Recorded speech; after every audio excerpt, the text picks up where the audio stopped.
En été 1941, l'Iran, sur lequel Reza Shah règne plus despotiquement que jamais, va subir le contre-choc de l'attaque allemande contre l'URSS.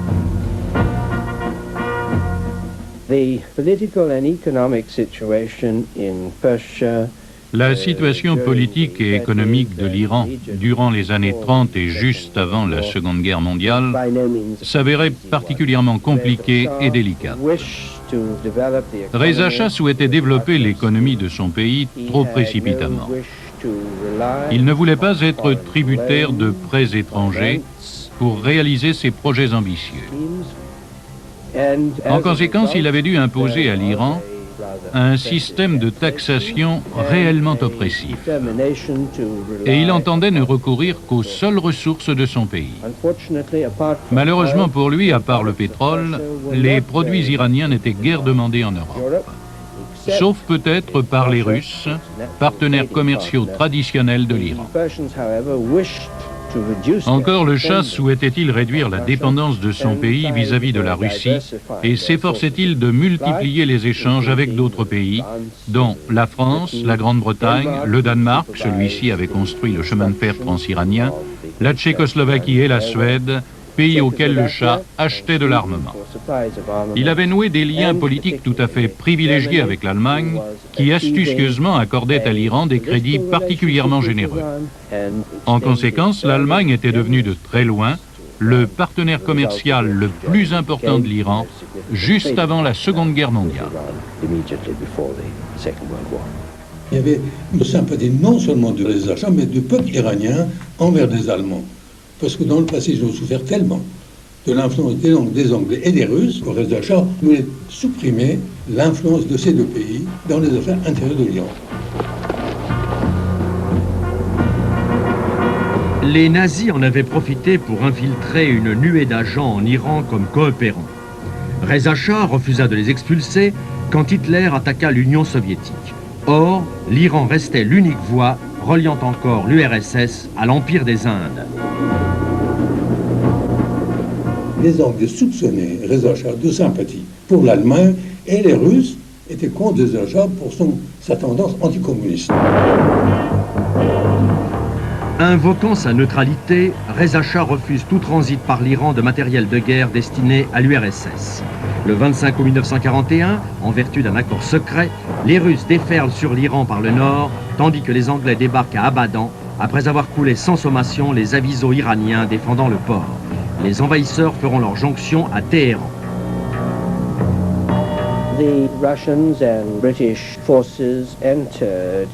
Les forces russes et britanniques ont envahi l'Iran en 1941 pour régler deux problèmes essentiels. D'abord, il était urgent d'éliminer les quelques 3000 agents allemands qui opéraient en Iran. Ensuite, il n'était pas impossible du tout qu'avec l'accord des Turcs, les forces allemandes qui fonçaient à travers le sud de la Russie et atteignaient déjà le Caucase, finissent par menacer les champs de pétrole d'Iran.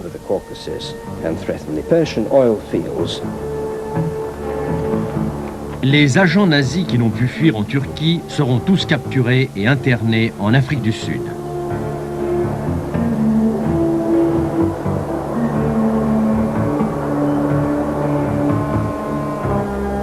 Reza Shah, lui aussi, sera déporté en Afrique du Sud et il mourra en 1900. Fils Mohamed Reza. En montant sur Téhéran,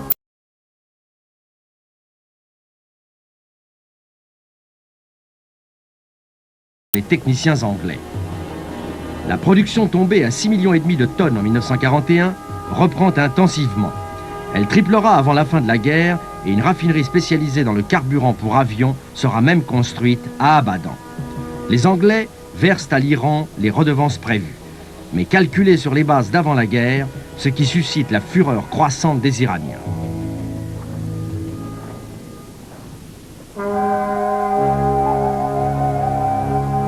Le tumulte du deuxième conflit mondial atteindra même la lointaine péninsule arabe où, à Bahreïn excepté, la production pétrolière est encore insignifiante.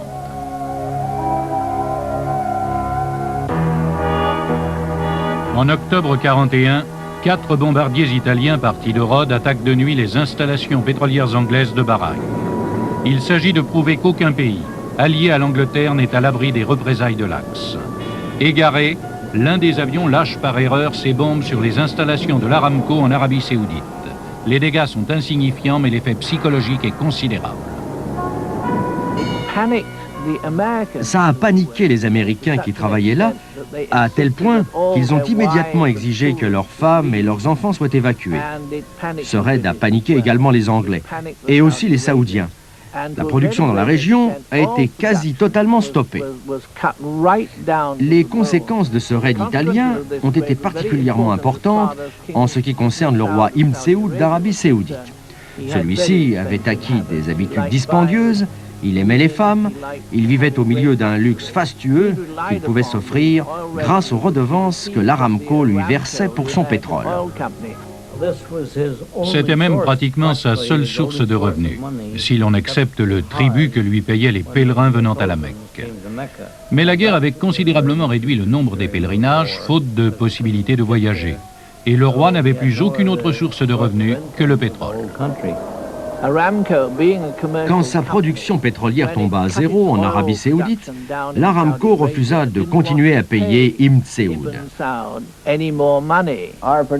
Notre production pendant la guerre ne représentait plus guère que 10 à 1200 barils jour. Pour le roi, c'était la ruine. Il exigea alors qu'on lui prête de l'argent. Et la Texaco, comme la Standard Oil de Californie, se débrouillèrent pour lui obtenir ses prêts.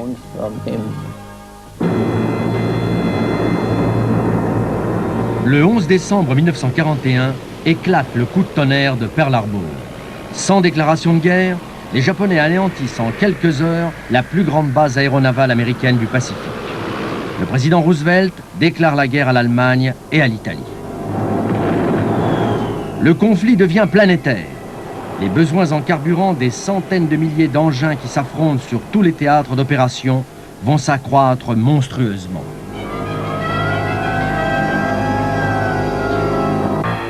Jusque-là, et malgré l'embargo décrété par Roosevelt, le Troisième Reich, même après l'invasion de l'URSS, a continué à être ravitaillé en pétrole américain et mexicain par la compagnie américaine Texaco, dont le manager Thorkild Rieber est un inconditionnel d'Hitler.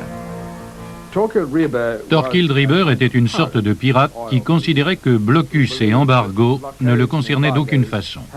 Et il lui était très simple d'envoyer officiellement ses tankers vers tel ou tel pays, puis dans l'Atlantique de modifier leur destination et de les envoyer vers les ports nazis pour ravitailler Hitler.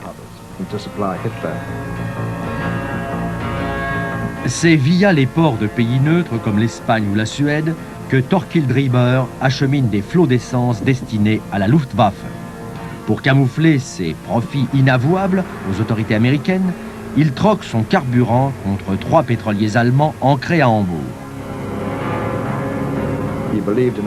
Rieber revendiquait le droit de vendre librement son pétrole sur n'importe quel marché et à n'importe quel client. Il défiait ouvertement la politique du président Roosevelt. Du fait de ses ventes fructueuses de carburant à Hitler, il était convaincu de l'excellence du système nazi. Aussi s'interposa-t-il pour tenter de rétablir les contacts entre Hitler et Roosevelt. Il héberge Gerhard Westrick, avocat espion nazi au Chrysler Building, siège de Texaco à New York, lui procure des fonds et maintes informations sur l'industrie de guerre américaine. Lui-même s'est proposé comme médiateur entre Roosevelt et Hitler. Bien entendu, Roosevelt a refusé et après de violents accrochages a fait placer sous contrôle les activités de Rieber. Leur révélation par la presse américaine provoquera la chute en bourse des actions Texaco et forcera Rieber à démissionner. L'entrée en guerre des États-Unis tarit brutalement les sources de pétrole des pays de l'Axe dans le Nouveau Monde. Ce sont les puits roumains, étroitement protégés par la Luftwaffe, qui leur fournissent désormais le plus clair de leur carburant. Mais même poussée au maximum, la production est insuffisante. Aussi l'Europe hitlérienne se hérisse-t-elle de nombreuses usines de carburant synthétique, principalement extraits du charbon.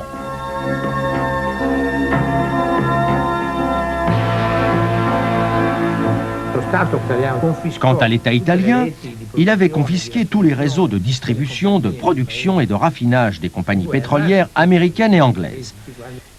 Il avait chargé la JIP de gérer ces installations. Cette mission valut à la JIP le violent ressentiment des Américains qui la lui firent payer durement après la guerre. En Extrême-Orient, les Japonais se sont emparés de tous les gisements de Birmanie et d'Indonésie. Début 1942, ils occupent l'entièreté du littoral chinois, coupant les armées de Chiang Kai-shek de tout accès à la mer. En coupant la fameuse route de Birmanie, ils achèvent d'isoler totalement la Chine du monde extérieur. La situation des armées chinoises est désespérée. Les Américains vont alors établir le premier et le plus long pont. Les tigres volants du général Chennault survoleront l'Himalaya, ravitaillant les Chinois en essence. Il faut brûler 10 litres de carburant pour en amener un seul à bon port.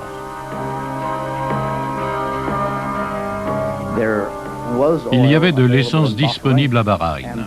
Et les forces américaines, plutôt que de se ravitailler à Abadan, à la British Petroleum, préféraient acheter du pétrole à une compagnie américaine à Bahreïn. Dès le temps de guerre, le comité Truman ouvrit une enquête sur le prix prohibitif $1 le baril payé par la Navy.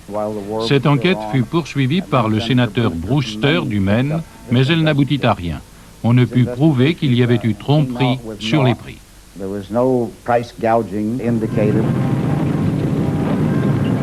En Russie, à l'été 1942, la Wehrmacht a repris sa marche fulgurante toujours plus à l'est. Les chars allemands foncent désespérément vers les champs de pétrole du Caucase, devenus leur objectif essentiel. Mais c'est en vain qu'ils remportent victoire après victoire, raflent les prisonniers par centaines de milliers. À l'automne, quand enfin les panzers touchent au but, tous les puits de pétrole sont en feu. Les Russes les incendient à mesure qu'ils retraitent. Les Allemands ne conquièrent que des brasiers qui ne s'éteindront qu'une fois taris.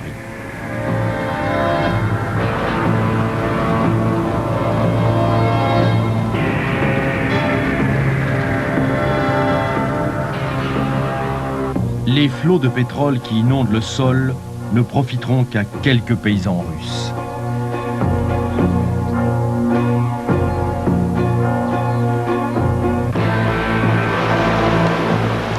De leur côté, les Allemands savent combien est vital l'acheminement du carburant nécessaire aux armées alliées. Leurs sous-marins font une chasse sans merci aux tankers dans l'Atlantique.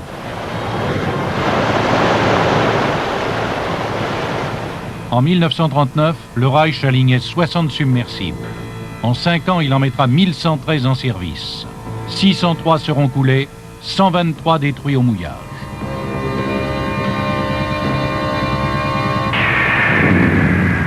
Mais ils couleront 23 300 000 tonnes de navires, dont plus du tiers rien qu'en 1942. La BP perdra la moitié de sa flotte pétrolière. Et c'est seulement fin 1943, grâce aux capacités prodigieuses des chantiers navals américains, que le tonnage construit excédera le tonnage coulé, et que grâce aux sonars, aux porte-avions et aux convois, les Alliés gagneront enfin la bataille de l'Atlantique. Dans ce monde à feu et à sang, le roi d'Arabie saoudite, lui, ne songe qu'à son or. Il n'y avait pratiquement plus aucune production de pétrole en Arabie saoudite, mais le roi, dont les besoins d'argent ne cessaient de croître, en exigeait toujours davantage.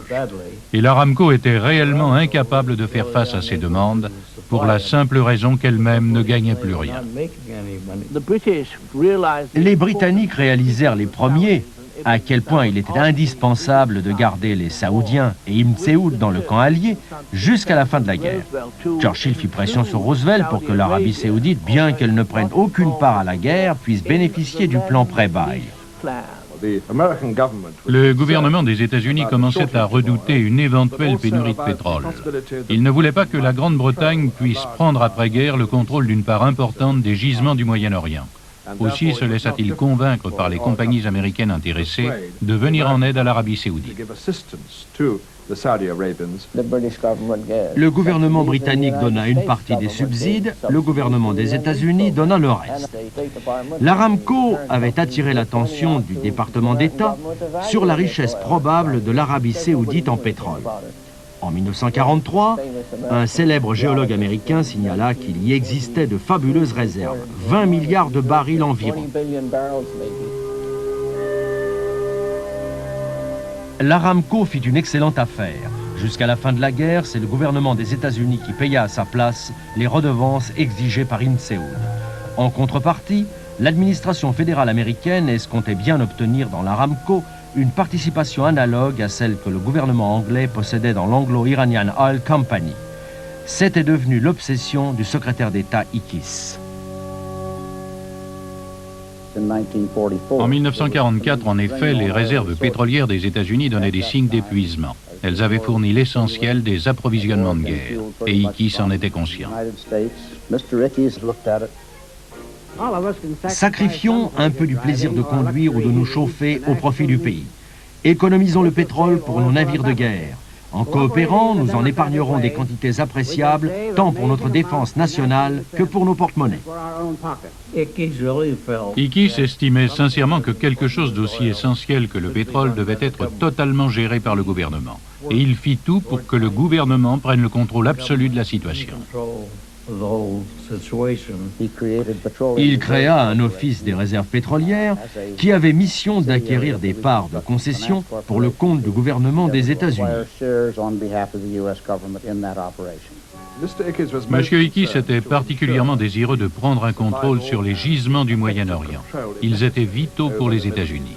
Et Ickes ne faisait pas confiance aux compagnies pétrolières pour faire passer l'intérêt national avant leur propre intérêt.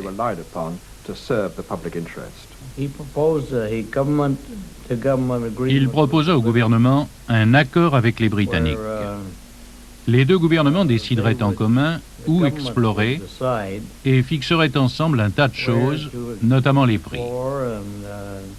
En fait, son plan était de s'emparer d'une partie de l'Aramco pour en faire une réserve pétrolière pour le gouvernement des États-Unis.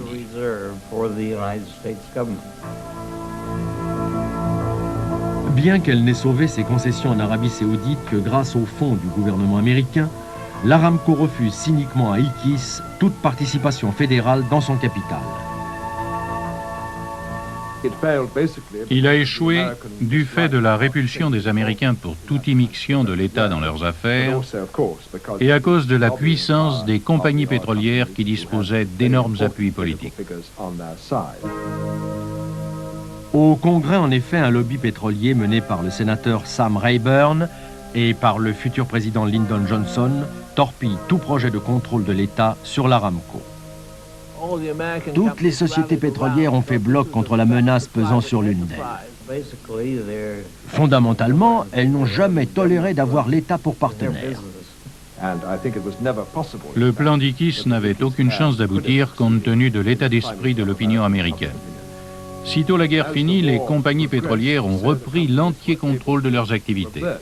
Et avec leurs alliés de Washington, elles ont fait échouer définitivement le projet d'Ickes et du gouvernement fédéral, qui en réalité n'était qu'une forme déguisée de nationalisation des réserves de pétrole. Et celles-ci sont retombées sous l'unique contrôle des Sept Sœurs.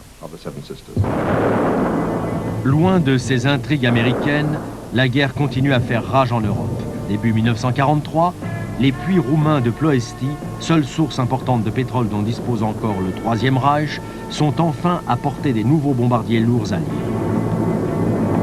Le 1er août, parti de Libye, 177 libérateurs américains pilonnent Ploesti. 54 avions ne reviendront pas.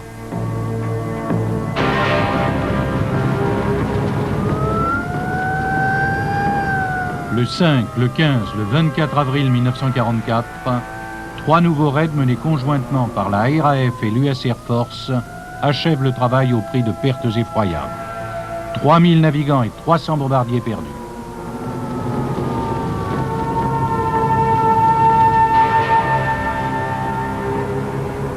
Mais la production des puits de Ploesti chute des 3/4 et 30% des réserves totales de carburant du Reich sont anéanties.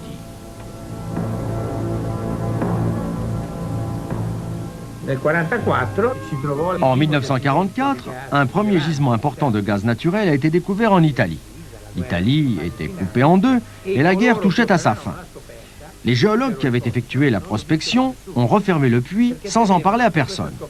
Ils craignaient que le gisement soit confisqué par les Allemands ou bombardé par les Américains. Ils ont préféré stopper les forages, ne rien dire et consigner les résultats obtenus dans un rapport secret.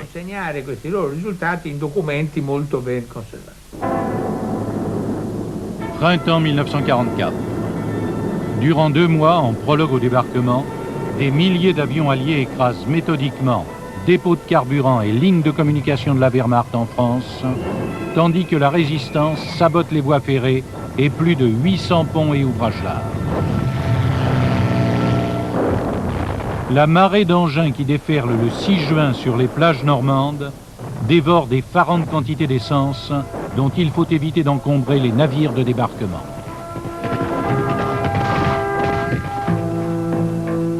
Ce sera le but de l'opération Pluto. Dès les premières heures, des pipelines souples en plomb, mouillés à la façon des câbles sous-marins, amèneront un flot ininterrompu de carburant à travers la Manche.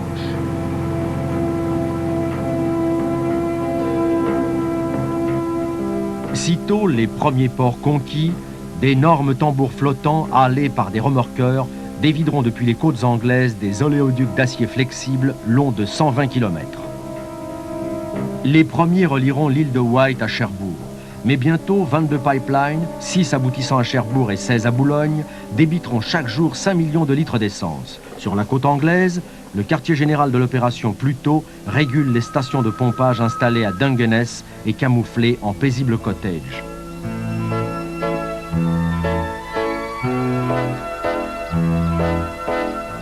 En territoire reconquis, les pipelines suivront jour par jour l'offensive alliée, s'allongeront jusqu'en Belgique, en Hollande, en Allemagne, économisant l'emploi de milliers de camions-citernes sur des itinéraires de plus en plus démesurément étirés.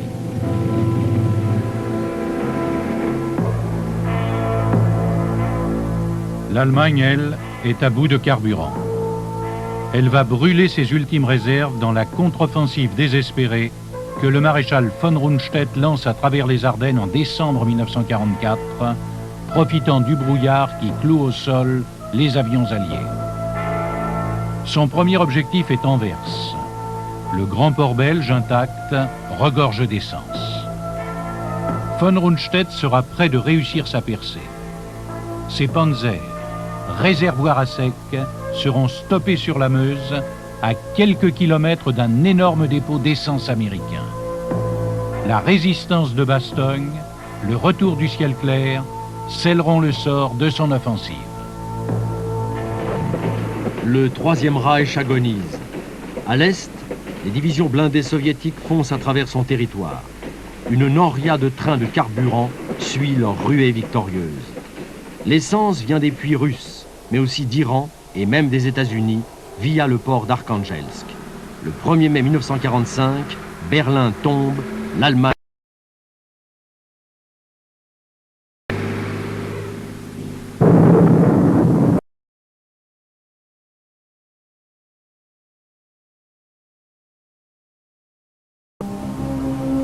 Dans tous les pays libérés, l'industrie pétrolière est pratiquement anéantie, soit du fait des bombardements, soit du fait des destructions ou des démantèlements opérés par les occupants avant leur retraite. Dès avant la fin des hostilités, la course à l'or noir a repris. L'une des premières, la Royal Dutch Shell, réussira à remettre en activité ses installations pétrolières en Indonésie, laissées en ruine par les Japonais. Avant même la fin du conflit du 4 au 11 février 1945, les chefs des 3 grandes puissances alliées ont tenu à Yalta en Crimée un sommet où s'est joué le sort du monde. Assistés de leurs ministres Molotov, Eden et Stettinius, Winston Churchill pour l'Angleterre, Roosevelt président des États-Unis et Staline pour l'Union soviétique se sont souverainement redistribués les cartes. Derrière les problèmes politiques, de gigantesques intérêts économiques sont en jeu. La puissance est désormais à qui contrôle les sources d'énergie, le pétrole surtout. Et Roosevelt le sait mieux que personne.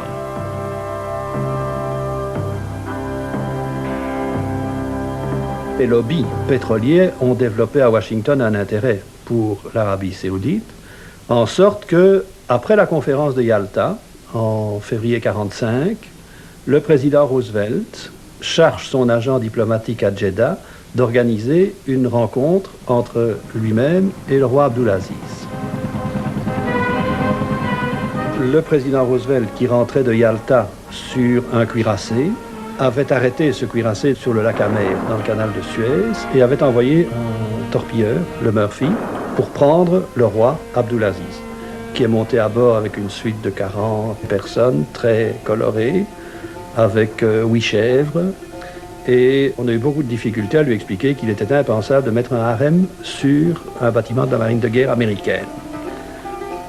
Le roi Abdulaziz, qui régnait depuis 1901, n'avait jamais, en 40 ans, quitté son territoire.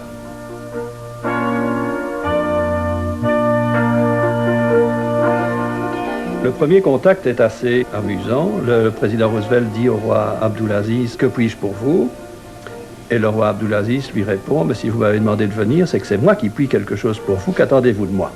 Les deux hommes s'entendent bien, sauf au moment où on en arrive à parler de la Palestine. Roosevelt explique au roi que les Juifs ont souffert des persécutions nazies et qu'il y a des devoirs à leur égard, etc. Abdulaziz dit « Mais vous avez parfaitement raison, il faut leur donner une partie de l'Allemagne pour faire leur pays. Pourquoi les mettre en Palestine ?» Échange de vues, sans conclusion, sauf promesse que Roosevelt fait au roi Abdulaziz. Les États-Unis ne prendront aucune décision concernant la Palestine sans en parler avec vous. 2 mois après, le président Roosevelt meurt, le président Truman est élu, et Truman abandonne les promesses faites au roi Abdulaziz en disant « Les Arabes ne votent pas, les Juifs votent, je prends ma position en conséquence ». Dans la mentalité des Bédouins, une promesse verbale est très importante. Et le roi Abdulaziz en a tiré des conclusions sur la loyauté des négociations. Et ce fut la première grande crise de confiance entre les États-Unis et l'Arabie saoudite. La fondation de l'État d'Israël a créé un nouveau problème. Le gouvernement américain s'est engagé politiquement à soutenir Israël, et ce, à un moment où déjà de graves frictions se produisaient entre Arabes et Israéliens. Après la guerre, contrairement à toutes les prévisions des experts, la demande mondiale de pétrole a grimpé en flèche et le prix du brut a suivi, jusqu'à atteindre environ 1,25 $ le baril. Du coup, les bénéfices des compagnies pétrolières sont devenus énormes parce que le prix de revient du brut à la production, lui, est resté très bas. Cette folle croissance de la consommation pétrolière tient à de multiples causes. La vente et la production automobile ont redémarré, crevant tous les plafonds. L'agriculture se motorise sur une grande échelle, mais surtout, le pétrole n'est plus uniquement un carburant. On en tire des matières synthétiques, des tissus, des plastiques nés de la guerre, et dont l'emploi bouleverse désormais la vie quotidienne, décuple l'essor de l'électroménager. L'industrie lourde, elle aussi en pleine croissance, brûle de plus en plus de fioul, comme les centrales électriques qui l'alimentent, sans parler des transports. Or, cette vertigineuse augmentation des besoins mondiaux en pétrole coïncide aux États-Unis avec une chute de la production américaine, laquelle a engendré une grave pénurie de carburant. Le gouvernement tente d'y remédier en renforçant le contrôle des prix et de la production instauré durant la guerre.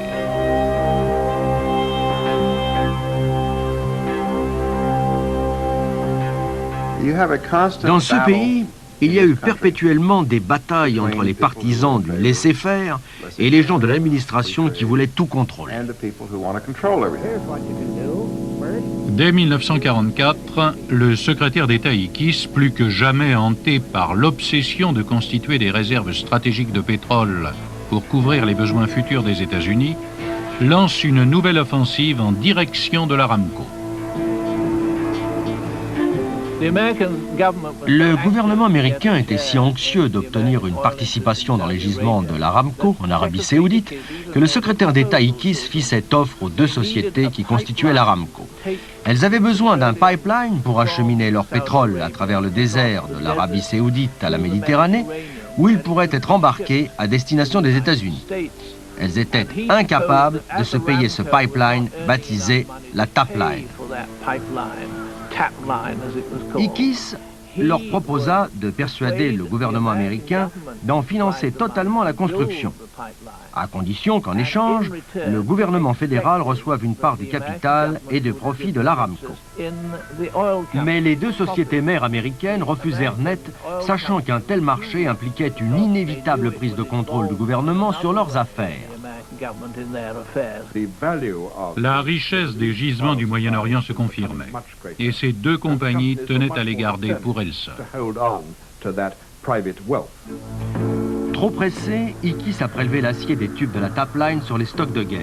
En dépit de son échec, il l'attribuera tout de même à Texaco et à la Standard de Californie, société mère de l'Aramco. Excellente affaire pour celle-ci, mais qui ne résout pas leurs soucis financiers.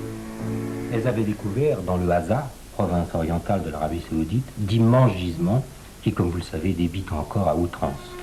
Seulement, la mariée était trop belle. Que faire de tout ce pétrole? Allez-vous le commercialiser? Elles ont alors proposé à deux autres sociétés américaines, Mobil et Standard Oil of New Jersey, d'entrer dans l'Aramco. Le contrat est conclu et aussitôt attaqué par les Anglais. Les deux nouveaux associés n'avaient pas le droit de s'engager. Ils ont violé l'accord de la ligne rouge qu'ils ont signé jadis. Ce fameux accord de la ligne rouge remonte à la fondation de l'Iraq Petroleum en 1928. Mobil et Standard Oil of New Jersey l'ont bel et bien signé. Et cet accord les oblige à partager avec les autres membres de l'Iraq Petroleum toute nouvelle acquisition pétrolière située dans les limites de l'ancien empire turc. C'est le cas de l'Arabie Saoudite. Pour être libre d'entrer seul dans l'Aramco, Mobil et Standard Oil of New Jersey n'ont plus qu'une ressource: obtenir l'abrogation de l'accord de la ligne rouge de leurs autres partenaires, l'Anglo-Iranian, la Royal Dutch Shell, la Compagnie française des pétroles et Gulbenkian. Or, ces deux derniers sont pratiquement hors course. La guerre a détruit à 90% le potentiel pétrolier de la CFP. Et surtout, les 25% que la CFP possédait dans l'Iraq Petroleum ont été confisqués par les Anglais comme biens ennemis en juin 1940. Les 5% de Gulbenkian ont subi le même sort. La CFP et l'Arménien se battent en justice pour récupérer leur part. Mais l'Aramco et ses deux nouveaux associés américains comptent en profiter pour les forcer à accepter aisément l'annulation de l'accord de la ligne rouge.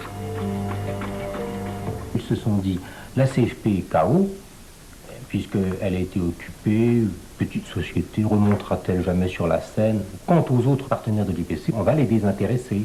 Pour l'anglo-iranien, on va lui construire un pipeline entre Abadan et la Méditerranée.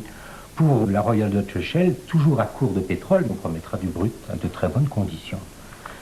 Alors, tout le monde semblait très heureux de toute cette combinaison, sauf la CFP, bien entendu, qu'on avait oublié de prévenir. Et c'est par des indiscrétions que nos dirigeants ont appris ça en 1948.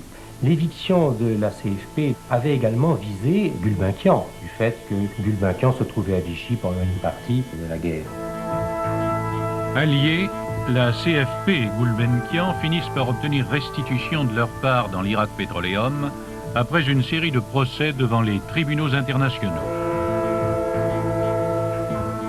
Sitôt leur situation rétablie, ils exigent le strict respect de l'accord de la ligne rouge et attaquent tous leurs partenaires défaillants de l'Iraq Petroleum, y compris la Shell et l'Anglo-Iranian, devant la Cour de justice de Londres.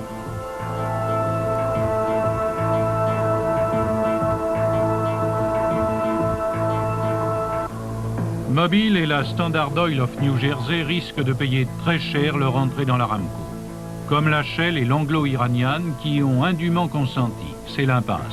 Mais une fois de plus, Gulbenkian va révéler ses dons exceptionnels de médiateur. Il a convoqué les représentants de toutes les compagnies pétrolières concernées à son hôtel à Lisbonne et les a menacés de poursuivre ce procès qui risquait de leur coûter très cher s'ils ne respectaient pas l'accord de la ligne rouge. Sachant qu'il avait toutes les chances de le gagner, ses adversaires lui ont proposé de telles compensations que Gulbenkian et la Compagnie française des pétroles ont consenti à annuler leur action. Ces deux compensations, ça a été d'augmenter la production de l'Irak grâce à la pose d'une nouvelle canalisation de 30 pouces qui, cette fois-ci, aboutissait à Banias, un port syrien, et d'autre part un système de programmation qui permettait à chaque partenaire d'obtenir autant de brut qu'il le voulait. Ce qui va permettre à la CFP de partir d'une production, mettons, irakienne de 6 à 7, 8 millions de tonnes et de bondir jusqu'à 25 millions. Donc par conséquent, la CFP à ce moment-là recevra énormément de pétrole. Quant à Gulbenkian, il a sauvegardé ses 5% des parts, ce qui lui permettra d'encaisser au minimum 28 millions de dollars par an à partir de ce moment-là. À 2 heures du matin, à quelques heures seulement de l'ouverture du procès prévu devant la Cour de Londres, un accord définitif est signé. Le traité de la ligne rouge est abrogé. Les 2 nouvelles compagnies américaines vont participer à la construction du pipeline.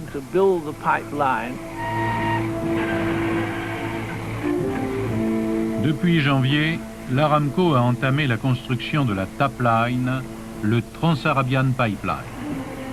Il a fallu 2 ans pour en établir les plans, acheminer le matériel, terminer les préparatifs. À l'époque, c'est à la fois le plus grand oléoduc et le projet privé le plus cher du monde. Il faudra 2 ans et l'emploi de techniques révolutionnaires pour assembler les 1700 km de tubes gisement saoudien à Saïda, sur la côte du Liban. L'oléoduc raccourcit de 5800 km l'acheminement du pétrole saoudien et fait économiser 75 millions de dollars par an à l'Aramco. Mise en service fin 1950, l'énorme tube de 75 cm de diamètre débite 325 000 barils par jour.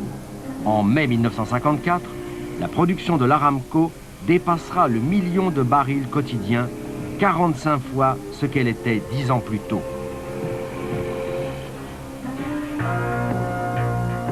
Entre-temps, l'exploitation pétrolière a aussi commencé au Koweït, où la Gulf et l'anglo-iranienne possèdent alors les concessions les plus importantes. Les opérations n'ont réellement commencé qu'en 1946, alors que la guerre était pourtant finie depuis 2 ans. Mais il fallut à peu près ces 2 ans pour forer les premiers puits rentables, installer des pipelines et trouver des débouchés intéressants pour la production pétrolière. Dès l'époque de la première découverte de brut et de son exportation, notre émir actuel, sa grandeur le cheikh Jabir, s'est lui-même chargé de traiter avec les compagnies pétrolières et de créer les installations qui leur étaient nécessaires.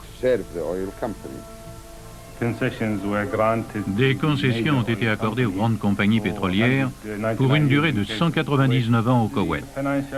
Les bénéfices financiers de l'exploitation revenaient presque entièrement à ces sociétés étrangères. Les royalties nous revenant étaient payées à la tonne.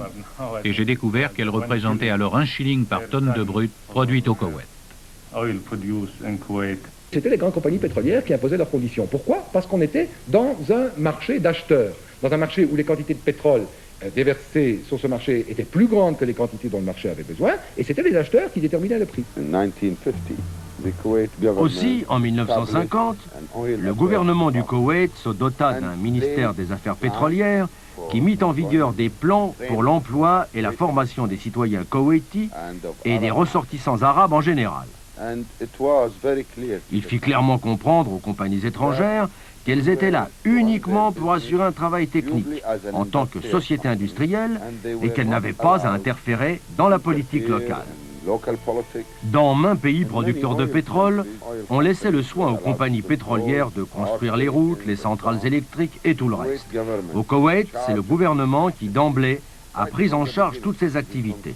Tout ce qui touchait au développement du pays et du peuple a été géré très rigoureusement par l'émir et le ministère des Affaires pétrolières.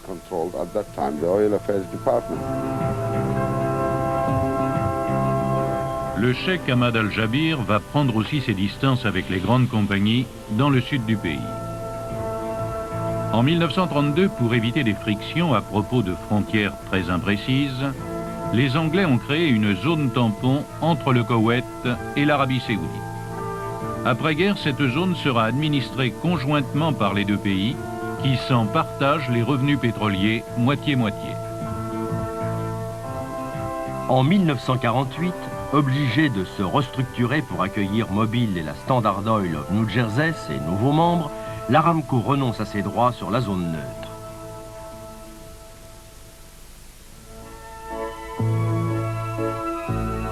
Un pétrolier américain indépendant génial, Paul Getty, dont le père a jadis fait fortune en Oklahoma, profite aussitôt de cette situation.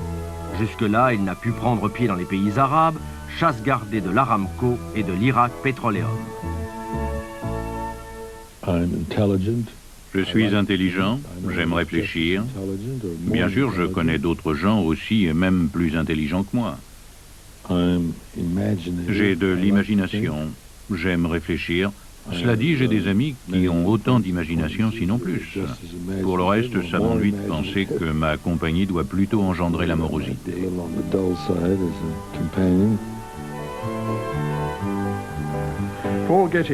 Paul Getty a réalisé que les 7 sœurs s'étaient comportées très imprudemment dans leur relation avec les États arabes.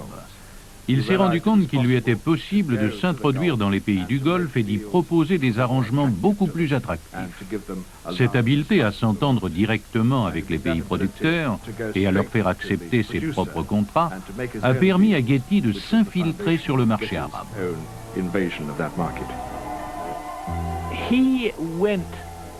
Il a contacté à la fois les Koweïtis et les Saoudiens, et il leur a proposé des accords qui ont mis en fureur les grandes compagnies du cartel des 7 sœurs. Au lieu des 20% de redevances que ces compagnies payaient aux Koweïtis et aux Saoudiens, il a offert à ceux-ci 55% de royalties s'ils lui accordaient une concession. Les uns et les autres ont accepté. C'est ainsi que Getty a pu acquérir ses propres gisements.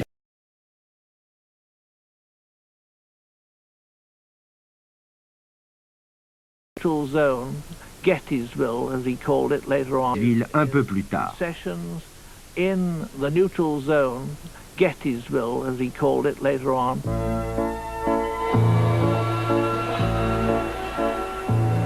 Pour faire face à ses engagements financiers vis-à-vis des Arabes, Paul Getty indépendante, Lamin Oil. Ceci ne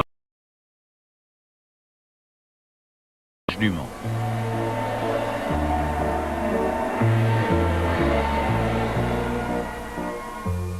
Pour avoir ainsi réussi, je suppose que vous aviez le tempérament d'un joueur. Je n'ai jamais perdu de temps à prendre des paris imbéciles. C'est déjà assez difficile de prendre des risques intelligemment calculés. Quand les dés sont contre vous, je ne vois pas l'intérêt.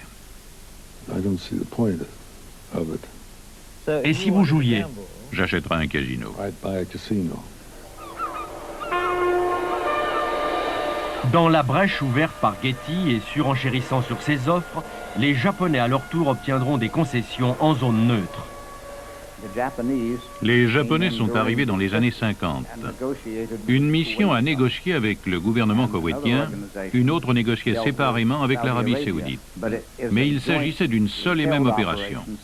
En finale, les Japonais ont aisément pu réunir en une seule les concessions obtenues séparément du Koweït et des Saoudiens. Les conditions exceptionnelles consenties à Ibn Saoud par Paul Getty et par les Japonais vont mettre l'Aramco en fâcheuse posture vis-à-vis du roi, toujours à court d'argent. Bien qu'il fût alors un très vieil homme, le roi Ibn Saoud d'Arabie Saoudite entretenait des passions de plus en plus coûteuses. Il lui fallait de plus en plus de femmes, de plus en plus de luxe, de plus en plus d'argent. Il possède des dizaines de voitures spécialement construites pour lui, telle cette luxueuse Talbot aux accessoires d'or, munie d'un lavabo à eau courante, chaude et froide, d'un réfrigérateur, de la radio et du téléphone, d'un siège transformable en couchette et qui pivote, se hausse ou s'abaisse électriquement.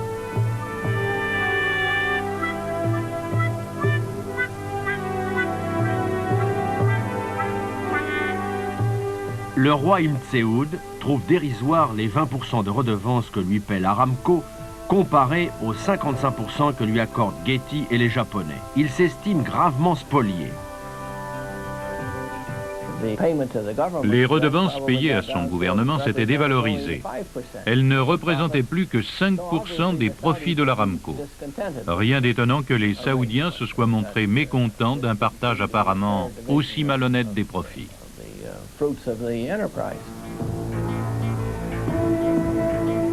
De plus, Ibn Saoud reste ulcéré de n'avoir été consulté ni sur la construction de la Tapline, ni sur l'entrée de Mobile et d'Esso New Jersey dans l'Aramco. Le roi exige donc que le trust américain s'aligne sur Getty, lui verse désormais 50% de ses bénéfices et réclame immédiatement 50 millions de dollars. Le gouvernement américain pressait l'Aramco de payer davantage aux Saoudiens, qu'ils tenaient à sortir de leurs terribles embarras financiers. De son côté, l'Aramco s'affirmait dans l'impossibilité de faire face à pareille exigence. On trouva alors une solution très astucieuse. Un expert fiscal de l'Aramco, envoyé des États-Unis, persuada les autorités saoudiennes de remplacer les royalties qu'elles recevaient de l'Aramco par une taxe de même montant. Ceci permettrait à l'Aramco de se plaindre hypocritement auprès du gouvernement des États-Unis qu'elle payait désormais 50% d'impôts sur ses profits aux Saoudiens. Les impôts versés à un gouvernement étranger étaient à cette époque entièrement déductibles de ceux qui étaient dus aux États-Unis. C'était une simple exonération fiscale, mais qui permit aux compagnies pétrolières américaines au Moyen-Orient de payer beaucoup moins d'impôts aux États-Unis. Quant au gouvernement américain, il procurait ainsi aux Arabes les fonds qu'ils demandaient par le canal des compagnies pétrolières. Cette astuce fiscale était une aide financière déguisée, mais les sociétés pétrolières y gagnèrent gros. Tout cela a abouti à ce qu'on a appelé l'accord 50-50. L'Aramco a accepté de payer aux Saoudiens une taxe qui, ajoutée aux redevances antérieures, représentait 50% de ses profits. Et ça a marché longtemps. Comble d'ironie, le gouvernement américain a envoyé une mission pour expliquer aux Saoudiens comment organiser l'impôt. Les taxes étaient calculées sur ce qu'on a appelé les prix postés, et qui était un prix connu, public, publié, qui n'était pas nécessairement le prix pratiqué, mais qui était le prix sur la base desquels les impôts, la fiscalité s'appliquaient, les redevances s'appliquaient. Ainsi donc, les compagnies américaines qui désormais acquittaient des impôts dans les pays étrangers où elles achetaient du pétrole, déduisaient ces impôts des taxes qu'elles auraient normalement dû payer au gouvernement des États-Unis. Et le gouvernement, recevant de l'Aramco 50% de rentrée fiscale en moins, ceux qui faisaient les frais de cette astucieuse combine étaient en définitive les contribuables américains. On a présenté ça comme un privilège consenti aux compagnies pétrolières. De tout temps, parce qu'elles gagnent énormément d'argent, nos grandes sociétés pétrolières ont constitué des cibles politiques idéales. Et tous ceux qui les attaquent reprennent la même accusation. Elles ne fraudent pas le fisc américain. Elles usent d'une exonération normale. Le fisc a perdu 200 millions de dollars par an, mais sans cette décision, on n'en sortait pas. En fait, ces accords 50-50 n'étaient pas nouveaux. Le premier a été signé au Venezuela en 1948. Dès avant la guerre, au Venezuela, il y avait eu des tentatives pour imposer aux compagnies pétrolières des taxes plus élevées et davantage de contrôle. En 1943, une nouvelle loi pétrolière fut votée par le Congrès vénézuélien. Elle mettait fin au règne despotique des grandes compagnies et constituait une première étape sur la voie des nationalisations. Cette loi était destinée à assurer au pays au moins la moitié des bénéfices produits par la vente de son pétrole. Si le total des taxes et des redevances dues par une compagnie n'atteignait pas la moitié des bénéfices de celle-ci, cette compagnie serait frappée d'un impôt additionnel de façon à ce que les 50% prévus soient atteints. Bien entendu, cette loi a suscité de violentes réactions. Toutefois, le Venezuela n'a jamais commis l'erreur qu'ont commise bien d'autres pays, et notamment ceux du Moyen-Orient, à savoir de signer avec les compagnies pétrolières un contrat fixant de façon définitive le taux des impôts qu'elles auraient à acquitter.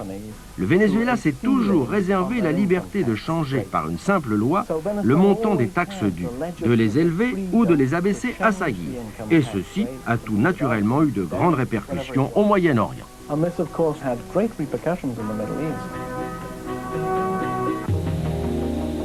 L'Iran, le Koweït, les Émirats suivront bientôt l'exemple du Venezuela et de l'Arabie saoudite. En 1951, l'Iraq Petroleum Company se voit obligé à son tour de signer un accord 50-50 avec le jeune roi Faisal et son premier ministre Nouri Saïd. C'est Howard Page de la Standard Oil qui négocie pour l'ensemble des compagnies du consortium. J'étais à cette époque directeur de l'IPC et j'avais des idées précises sur ce qu'il fallait faire et sur ce qu'il ne fallait pas faire. Je suis intervenu très activement dans les négociations et surtout j'ai mené beaucoup de négociations personnelles avec Nouri Pacha. Nous avons pu ainsi nous mettre d'accord tous les deux. Tout a marché parfaitement. La plupart des termes de l'accord reprenaient nos propres exigences.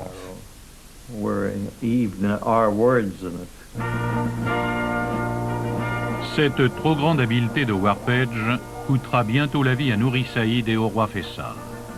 Page a dû se battre également pour vaincre l'opposition farouche des compagnies, membres de l'IPC, qui refusaient obstinément toute modification de leur contrat initial. Les compagnies arguaient que le respect sacré des contrats est absolument essentiel en affaires. On ne peut modifier un contrat sans l'accord formel des deux parties, ni sous l'empire de la contrainte. Sinon, il n'y a plus de stabilité.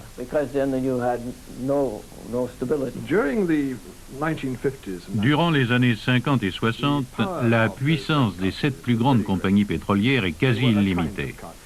Elles forment un cartel qui contrôle la production, mais aussi tous les marchés du pétrole dans le monde entier. Elles peuvent à leur gré augmenter ou diminuer le prix du pétrole pour empêcher toutes les autres compagnies de marcher sur leur plate-bande. Cet aspect d'entente entre les grands producteurs a été mis en lumière d'une commission du Sénat des États-Unis. Elle a mené une enquête sur base d'un rapport de la Federal Trade Commission en 1952, je crois, et qui contenait des accusations d'abus de puissance économique prépondérante. Quand Harry Truman a quitté la présidence, l'un de ses derniers actes a été de faire inculper pour violation de la loi antitrust les grandes compagnies pétrolières. Comme les nombreux autres procès du même genre intentés à l'époque contre les sociétés pétrolières américaines, celui-ci traînera en longueur puis sera discrètement étouffé. Le gouvernement des États-Unis a trop besoin des trusts pétroliers pour imposer sa politique étrangère au Moyen-Orient. En France, sitôt la paix revenue, le général de Gaulle se préoccupe de restaurer une industrie pétrolière quasi anéantie. Il fait appel à Pierre Guillaumat, qui deviendra Monsieur Pétrole français. Nous ne pouvions pas accepter l'idée qui était répandue à l'époque que seuls les anglo-saxons étaient capables de produire du pétrole, de construire des raffineries et de distribuer les produits pétroliers. Au contraire, certains bons esprits pensaient qu'avec la libération du territoire, il faudrait reconstruire des raffineries et une distribution 100% nationale, donc pratiquement avec une très grosse part de l'État. La distribution aurait dû être totalement française et totalement nationalisée. Le gouvernement français avait le désir de maintenir une certaine balance en France entre l'approvisionnement distribution fait par les sociétés purement françaises et les filiales des groupes étrangers. Le 12 novembre 1945, le général de Gaulle crée le BRP, le Bureau de recherche pétrolière doté d'énormes moyens financiers. Sous la présidence de Pierre Guillaumat, il aura mission de chercher méthodiquement du pétrole dans l'Empire français et de l'exploiter. Le BRP apparaît d'emblée comme un organisme rival de la Compagnie française des pétroles. La CFP, qui avait agi en Orient à travers une compagnie britannique, avait beaucoup plus une préoccupation financière et d'ailleurs n'aurait pas pu faire l'effort financier que l'État français, par son budget, a fait pendant des années en faveur de la mise en valeur de l'Empire. Guillaumat et ses collaborateurs élaborent un plan quinquennal doté de 56 milliards de crédits. Dès le début, nous avons conçu une industrie française de qualité internationale et non pas une industrie pour travailler à l'intérieur de l'Empire français. Le BRP renfloue notamment la Société nationale des pétroles d'Aquitaine, affaire mal conçue diront certains. Quand en 1949, cette société découvrira le gisement de gaz de Lac, le plus clair des profits ira aux banques et non à l'État qui a fourni la moitié du capital. Outre-mer, les initiatives du BRP sont d'abord contestées. Comme directeur des carburants et avec le Bureau de recherche des pétroles derrière nous, nous avons voulu que les étrangers puissent travailler sur un territoire français. Nous avions sollicité que la Shell et la Gulf viennent travailler en Tunisie où nous n'avions rien trouvé.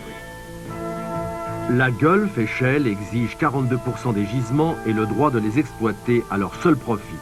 À la Chambre, gaullistes et communistes accusent Guillaumat de brader l'Empire français aux trusts étrangers. Le gouvernement a failli être renversé par une interpellation.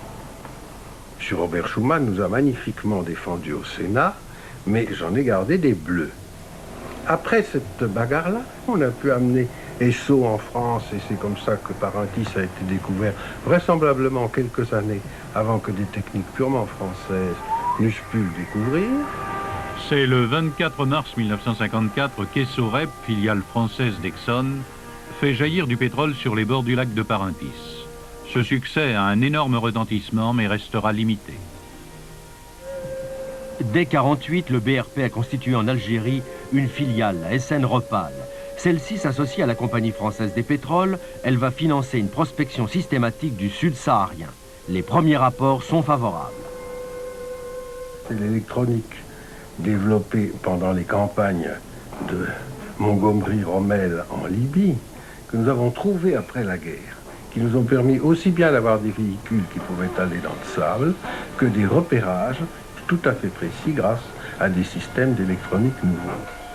À l'époque, les moyens de communication étaient vraiment encore rudimentaires au Sahara, et surtout, le problème géologique était immense, à telle enseigne que les deux sociétés prendront ensemble des permis qui couvriront 240 000 km². Vous vous rendez compte de la difficulté à trouver des emplacements de forage sur 240 000 km². Eh bien, c'est ce qui a été fait. Les premiers forages ont été entrepris uniquement en 1953.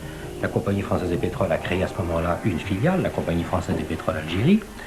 On a découpé un certain nombre de permis et la Repal a eu la charge d'exploiter les uns, la CFPA la charge d'exploiter les autres.